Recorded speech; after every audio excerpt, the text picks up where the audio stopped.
Hello students, তোমাদের সকলকে স্বাগত জানিয়ে আজকের ভিডিও শুরু করছি। আজকের ভিডিওর বিষয় active voice to passive voice.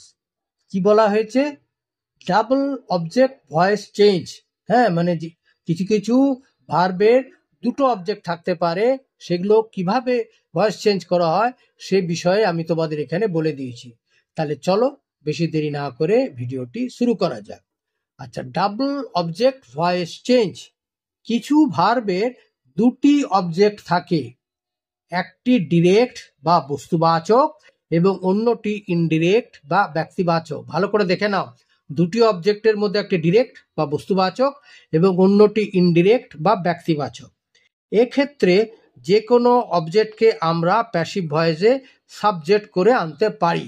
হ্যাঁ, আমরা তো জানি অবজেক্টকে ভয়েস চেঞ্জের সময়, প্যাসিভের সময় অবজেক্ট, অ্যাক্টিভের অবজেক্টকে প্যাসিভে সাবজেক্ট করতে হয়। সেই জন্য এক্ষেত্রে যে কোনো অবজেক্ট, দুটি অবজেক্ট আছে, এদের যে কোনো অবজেক্টকে আমরা প্যাসিভ ভয়েসে সাবজেক্ট করে আনতে পারি। তবে ইনডিরেক্ট বা ব্যক্তিবাচক অবজেক্টকে সামনে আনা অধিকতর সঙ্গত। মানে ব্যক্তিবাচকটাকে আনাটাই সঙ্গত, বস্তুবাচকটাকেও আনা যায়। আর মনে রাখবে যে যে অবজেক্টটি নিজের স্থানে অক্ষুণ্ণ থাকে, অপরিবর্তিত অবস্থায় থাকে, তাকে বলা হয় রিটেইনড অবজেক্ট। রিটেইনড অবজেক্ট, ঠিক আছে? আচ্ছা, এখানে কি বলা হয়েছে না, change the following voices. Number 1, she gave me the money. এখানে দুটো অবজেক্ট, একটা মি ব্যক্তিবাচক আর একটা হচ্ছে দ্য মানি বস্তুবাচক।